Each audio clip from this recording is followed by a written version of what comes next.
이정원 위원님 질의하십시오. 네, 탈모 시작하기 전에 박상현 KBS 본부노조 본부장님 그리고 이호찬 언론노조 MBC 본부 본부장님 발언대 앞으로 좀 나와 주시겠습니까? 네, 이호찬 본부장님도.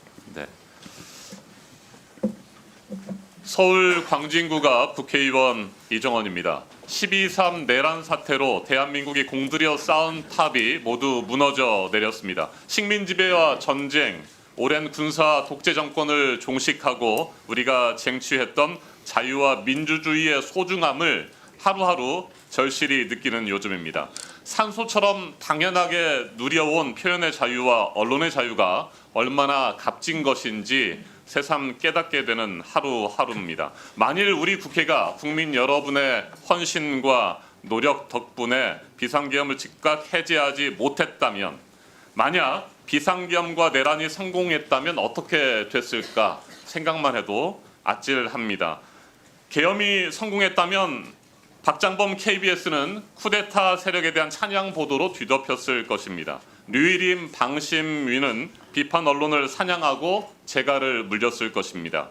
이진수 김태규 방통위원회는 쿠데타 정권의 언론 통제 컨트롤 타워로 기능했을 것입니다. 지나친 생각이라고 보시는지 터무니없는 상상이라고 생각하시는지 묻고 싶습니다. 현재 밝혀지고 있는 치밀했던 내란의 전모와 계획들, 지금까지 방송통신위원회가 보여온 행태를 생각하면 충분히 일어날 수 있었습니다. 이진숙 위원장도 복귀를 해서 쿠데타 정권의 언론 통제에 앞장섰을 것으로 보입니다. 대한민국 헌법 제77조에 따르면 비상계엄 시에 법원의 권한에 대해서 특별한 조치를 취할 수 있기 때문에 이진숙 위원장이 복귀하는 것은 현실적으로 가능합니다. 네, 자, 먼저 사진을 하나 보시겠습니다. 함께 보시죠. 12월 3일과 4일 여의도 KBS 사옥 앞에 저런 군용 차량이 서 있었습니다. 도대체 언제부터 언제까지 서 있었는지, 그리고 CCTV 영상들은 어떻게 되어 있는지 저희가 자료 제출을 요구했지만 KBS는 제출하지 않았습니다. 박상현 본부장님, 군용 차량이 KBS 앞에 저렇게 서 있었습니다. 왜 있었을까요?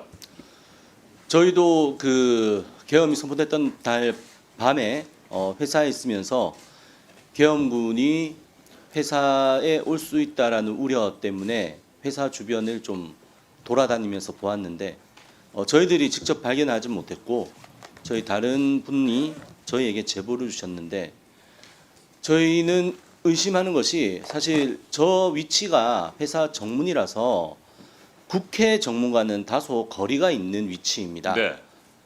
그런 자리에까지 군용 차량이 있다라고 하는 것은 무언가 회사에 전달할 것이 있어서 오지 않았을까? KBS 장악을 위한 네, 준비 그런 부분이 절차가 의심이 아니었을까? 되기 때문에 저희들이 이제 성명을 통해서도 저 사진을 공개를 하면서 어떤 일이 있었는지를 밝히라고 사측에 요구를 했지만 아직까지 답변은 못 듣고 있는 상황입니다. 네, 이호찬 본부장님. 네. 12.3 내란 당시 계엄군의 장악 대상 기관에 MBC가 포함됐던 것으로 드러났습니다. 당시에 MBC 구성원들이 가지고 있었던 위기감은 어땠습니까?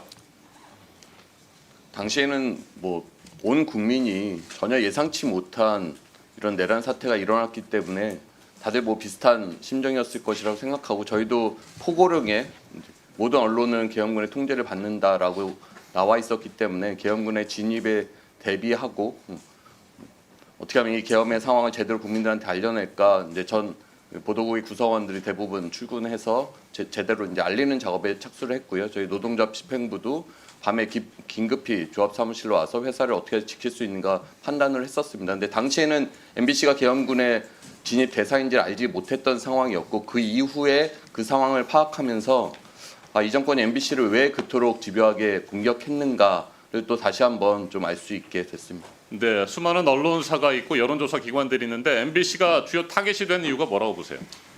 그러니까 이해할 수가 없습니다. 그 윤석열 씨의 뭐 야당에 대한 경고, 뭐 부정선거에 대한 우려, 이것에 사실 MBC는 또 거기에도 포함되지 않습니다. 그 사유도 얼토당토하지 않지만 결국에는 공영방송 장악이란 그 수많은 시도에도 MBC를 딱 하나 장악하지 못하고 했던 것들을 비상계엄을 통해서 마저 장악하려고 하지 않았는가. 그리고 그간 뭐 방통위를 비롯해서 온갖 방송 관련 기관에 그 윤석열의 측근을 그토록 무리해가면서 앉히려고 했던 이유도 언론을 장악해서 이 비상계엄을 하기 위한 목표가 담겨 있지 않나 하는 의심을 지울 수가 없습니다. 알겠습니다. 영상을 하나 보시고 계속해서 질의 이어가도록 하겠습니다. 영상 함께 보시죠. 네, 지금 정복주사파들이 윤석열 대통령에게 내란 수계라고 하는 누명을 덮어 씌워서 우리 자유파를 완전히 괴멸시키겠다고 나서고 있기 때문입니다. 정복주사파들이 윤석열 대통령한테 덮어 씌우겠다고 달려들고 있는 이 죄목은 뇌란죄입니다. 윤석열 대통령을 내란 수계로 몰고 아무리 다시 들여다봐도 윤석열 대통령이 비상계엄 선포를 하고 국회의 해산 결의가 있고 그 해산 결의를 수용해서 네, 좋습니다. 여기까지 듣겠습니다. KBS에서 오늘까지 시사 라디오 프로그램을 진행해온 고성국 씨의 발언들입니다. 물론 이게 뭐 KBS 방송에서 한 얘기는 아닙니다. 유튜브에서 한 얘기입니다만 종북 주사파들이 윤석열 대통령에게 내란 수계라는 누명을 덮어 씌웠다라고 하는 겁니다. 극우적인 시각을 드러내면서 끊임없이 편향적인 방송을 이끌어왔던 고성국 씨, 네, 결국에는 뭐 오늘까지만 하고 방송 그만둔다고 하고 있습니다만 어떻게 공영방송 KBS에서 이런 사람이 라디오 프로그램 진행자로 있을 수 있었을까요? 박상현 본부장님. 결국은 윤석열 정부에서 공영방송 장악을 하기 위한 일환이었다라고 생각을 하고 이사들 바꾸고 사장 바꾸고 당시 전임 박민 사장을 낙하산으로 내리꽂은 다음에 저런 극우 유튜버를 공영방송 진행자로 내리꽂은 겁니다. 저희들은 언론노조 KBS 본부는 고성국 씨가 진행을 할 때부터 수차례 저런 사람이 KBS 공영방송에서 어떠한 얘기를 할지 알 수 없는 위험한 인물이기 때문에 되지 않는다고 해서는 안 된다라고 계속 얘기를 했었고요. 이번에도 저희들이 어제 같은 경우에 고성국 씨 퇴출을 해야 된다라고 요구를 했고 이제 그 요구가 이제서야 받아들여진 것이고 결국은 고성국 씨 같은 경우는 윤석열 정부가 네, 됐습니다. 자, 김태규 방통위원장 실무대행님, 저는 극우적인 시각을 드러낸 사람이 KBS에서 진행자로 됐다는 것에 대해서 어떻게 생각하세요? 저는 지금 이 영상도 처음 보는데 특별한 의견은 없습니다. 특별한 의견이 없어요? 예. 네, 저런 발언 자체가 심각한 문제를 가지고 있고 공영방송 공정성, 객관성 등을 유지하는 데 있어서 심각한 위해를 가할 만한 그런 사람 아닙니까? 방통위원장 직무대, 방통위원회의 역할이 무엇입니까? 방송의 공정성과 공공성, 정치적 중립성을 지키는 것이 방송위원회이고 그 역할을 책임져야 할 사람이 방송위원장과 직무대행 아닙니까? 아무 생각이 없으세요? 개인 유튜버가 유튜버상에서 한 얘기를 제가 뭐 그 평을 하는 거는 그리 적절치 않아 보입니다. 개인 유튜버가 아니라 공영방송 KBS의 프로그램 진행자 아니었습니까? 여기에 대해서 평가할 게 있어야 되는 거 아닙니까? 저런 사람이 다시는 공영방송, 뭐 상업방송도 마찬가지예요. 저런 편향적인 사람이 진행을 맡아서는 안 된다라고 하는 생각 정도는 분명하게 소신 있게 말할 수 있어야 되는 거 아닙니까? 답변해 보십시오. 달 의견 없습니다. 할 얘기가 없습니까? 예. 추가 질의하겠습니다. 자, 그러면 지금부터 잠시만 주목해 주시기 바랍니다. 제가 구독자분들을 위해서 선물 하나를 준비했는데요. 제가 항상 여러분들께 드리는 말씀이 있습니다.